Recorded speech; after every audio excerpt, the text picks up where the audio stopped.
Non,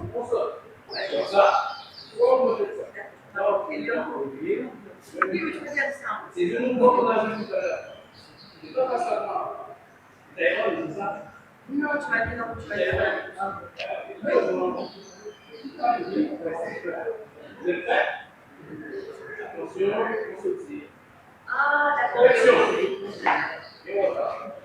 d'accord. Bonjour à tous et bienvenue, c'est le Car Actu numéro 61, votre rendez-vous live au cœur du territoire. Nous sommes désolés, nous avons dû couper le live en raison par rapport à une situation technique. Nous avons rencontré quelques soucis de connexion, donc nous recommençons tout de suite en vidéo. Vous pourrez tout de suite poursuivre avec cette vidéo. Donc comme je vous le disais tout à l'heure, l'actualité de ce jour concerne l'opération sportive Souhait à Jeunesse qui démarre ce lundi 13 février. Dans le cadre de la prévention de la délinquance des jeunes du territoire, la ville du Gosier organise donc du 13 dès ce jour au 17 février 2023 l'opération sportive Souhait à Jeunesse. Pour en savoir plus, nous allons tout de suite recevoir donc Mégane Bourguignon, donc 3e adjointe au maire et vice-présidente de la commission éducation, jeunesse, petite enfance et affaires scolaires. Suivez-moi.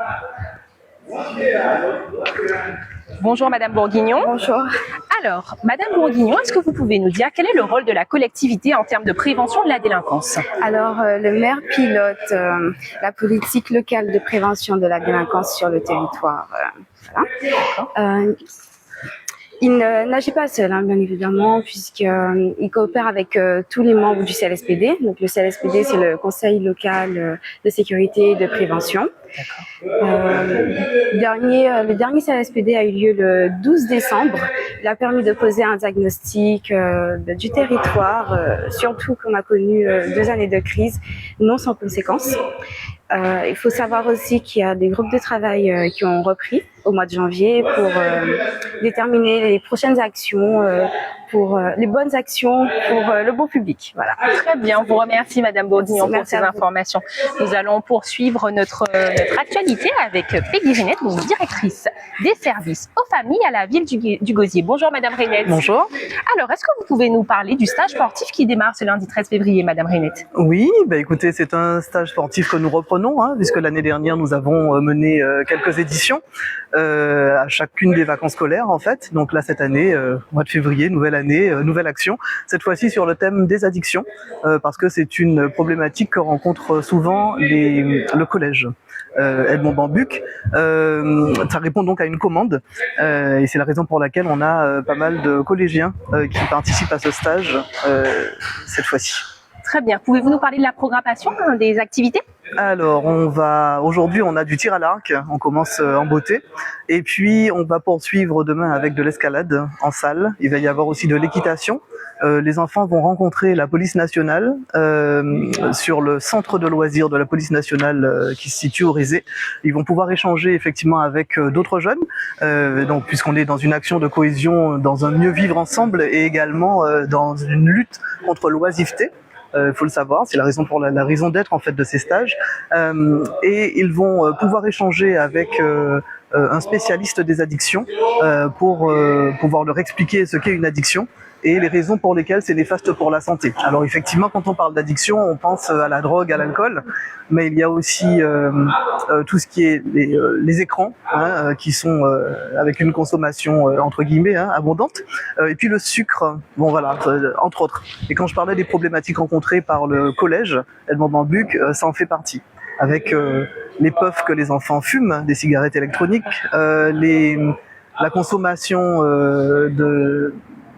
alors je vais pas citer de marque, mais enfin il y a une boisson énergisante que les enfants consomment énormément, mais qui est alcoolisée, et ça les parents ne le savent pas forcément. Il y a des bâtons de sucre qui coûtent 15 centimes et les enfants en consomment énormément. Alors je vous parle pas des écrans, voilà, vous imaginez bien. La problématique actuelle. Exactement. Très bien, vous nous avez parlé donc de la programmation qui est très riche en sport. Justement, Madame Renette, quel lien pouvons-nous faire entre le sport et la prévention de la délinquance? Alors le sport, il est vecteur de cohésion sociale, entre autres. Ça permet aux enfants de se dépenser, évidemment, c'est logique, mais de nouer aussi des liens, d'être ensemble sur des activités sur lesquelles ils vont se dépasser. Mais on va toujours allier, comme je vous le disais tout à l'heure, le sport à une activité pédagogique, de façon à ce qu'ils sortent de ce stage avec la tête bien pleine.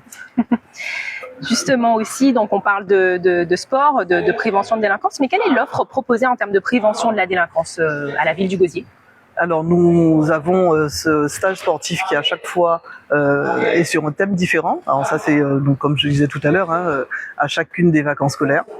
Mais aussi, alors en fait quand on parle de prévention de la délinquance, il faut allier aussi tout ce qui est action de parentalité, parce que c'est déjà la base, c'est le point de départ. Donc à la ville du Gosier, on met en place des cafés parents, on met en place pas mal d'actions pour accompagner les parents sur leur rôle éducatif, et notamment avec du théâtre forum qui va démarrer bientôt, avec la possibilité pour nous, et ça l'élu vous parlait tout à l'heure des groupes de travail suite au CLSPD qui ont démarré au mois de janvier, et ces groupes de travail nous ont permis effectivement d'assurer de réfléchir, de mener une réflexion et de penser des actions pérennes mais surtout adaptées aux difficultés, aux problématiques que l'on rencontre sur le territoire. Et là, on a bien, dans le cadre du diagnostic, on a pu mettre des mots sur le fait que dans les résidences, il y a par exemple des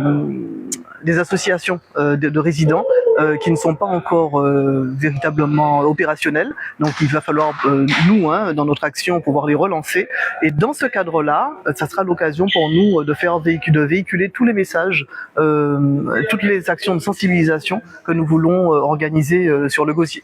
Par exemple, sur les violences intrafamiliales, etc. Donc sur aussi la prévention de la délinquance. Et nous serons accompagnés en cela par tous les membres du CLSPD qui effectivement sont extrêmement actifs et très motivés pour trouver des solutions pérennes pour notre territoire. De belles actions. Madame Rainette, comment est recensée cette prédélinquance? Eh bien, comme je vous le disais, il y a effectivement les acteurs qui sont sur le terrain au quotidien. Je parle par exemple de la police municipale, de la police nationale, et effectivement, ça peut être aussi tous les autres acteurs, les acteurs associatifs notamment comme Flamango, la mission locale, etc., qui nous accompagnent régulièrement, et les bailleurs sociaux, etc. Donc voilà, tous ces membres, sans compter toutes les autres associations évidemment, tous ces membres actifs du CLSPD qui travaillent avec nous au sein des groupes de travail, mais voilà, ils nous permettent de poser ce diagnostic et de nous faire des remontées de terrain sur tout ce qui concerne la prévention de la délinquance. Très bien, très clair. Madame Rainette, je suis parent d'un enfant qui rencontre des difficultés. Comment dois-je procéder aujourd'hui? Alors, votre question est très pertinente. Il faut savoir quelles sont vos difficultés et quelle est la situation de votre enfant. Est-ce que c'est un collégien ou un lycéen? Parce que nous avons aussi un lycée, nous accueillons un lycée sur notre territoire. Il faut savoir qu'il y a en plus de cette instance qui est le CLSPD, le Conseil local de sécurité et de prévention de la délinquance, nous avons aussi le CDDF, qui est le Conseil des droits et des devoirs des familles. C'est une instance qui est essentielle pour nous, parce qu'elle va nous permettre de réfléchir toujours pareil, en relation avec tous les acteurs, notamment l'éducation nationale, ça peut être aussi le département, la région, etc. Tous ces membres qui sont représentés dans le cadre du CLSPD, et bien dans le cadre du CDDF, ce sont aussi des membres actifs qui vont nous permettre d'échanger sur la situation du jeune en question ou de la famille, ça peut être ça également, de recevoir tout le monde et de travailler ensemble à trouver des solutions pérennes pour régler la situation de ce jeune. Très bien. Merci Madame Rainette. Pour terminer, est-ce que vous prévoyez d'autres manifestations de ce type, toujours sur le thème du sport? Oui, et puis il y a aussi, on parle d'insertion aussi sociale et professionnelle de nos jeunes. Alors là, on touche un public qui est un petit peu différent, ce sont les 7-25 ans, qui peuvent être aussi en situation de prédélinquance ou de délinquance. Et dans ce cas-là, on se dit que l'insertion est une solution à leur offrir.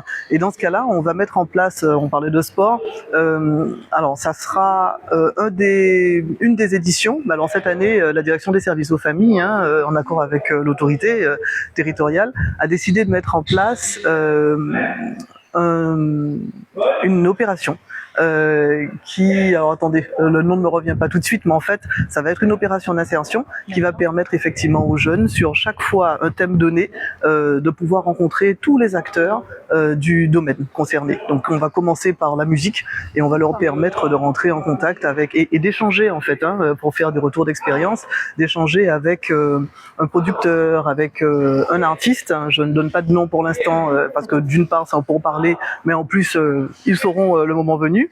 Donc le premier opus a lieu en avril en principe, et il y aura une communication qui sera faite en amont sur l'événement. Ah oui, ça s'appelle Jeunesse en route. Voilà, Jeunesse en route. Okay. Voilà, on a fait local, mais c'est vraiment pour expliquer que voilà, eux aussi ils sont partie prenante et ils sont volontaires. Voilà, donc ils pourront sur le premier opus rencontrer donc tous les acteurs de la musique, un DJ, un artiste, un producteur, etc. Voilà. Et puis sur le second, ce sera le sport.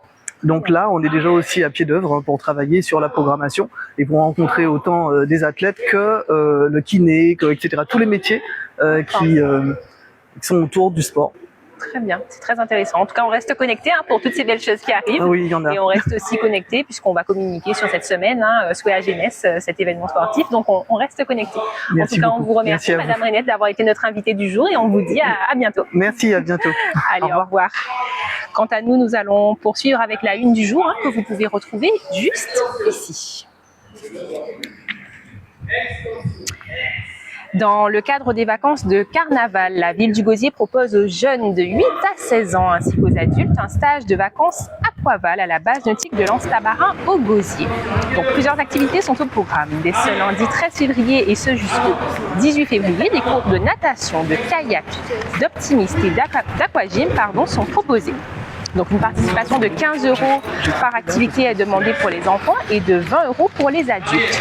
Pour plus de renseignements, n'hésitez pas à contacter la direction des sports au 0690 54 09 06 ou par mail à l'adresse sport au pluriel @villedugosier.fr.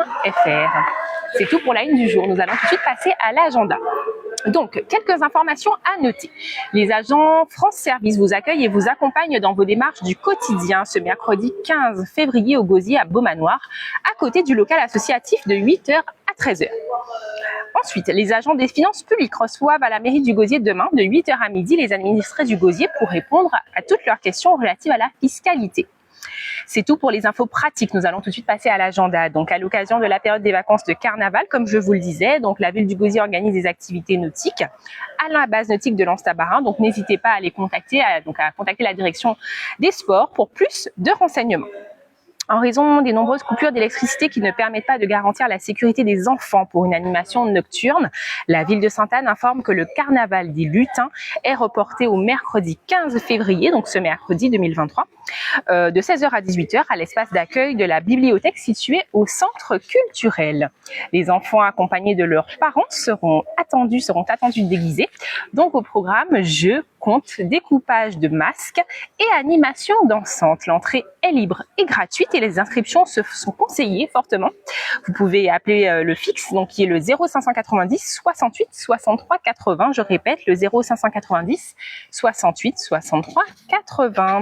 C'est tout pour le Carlactu du jour. En attendant, on se retrouve très vite pour un prochain Carlactu sur un autre site de la Riviera du Levant pour votre rendez-vous live au cœur du territoire. Merci et à très bientôt.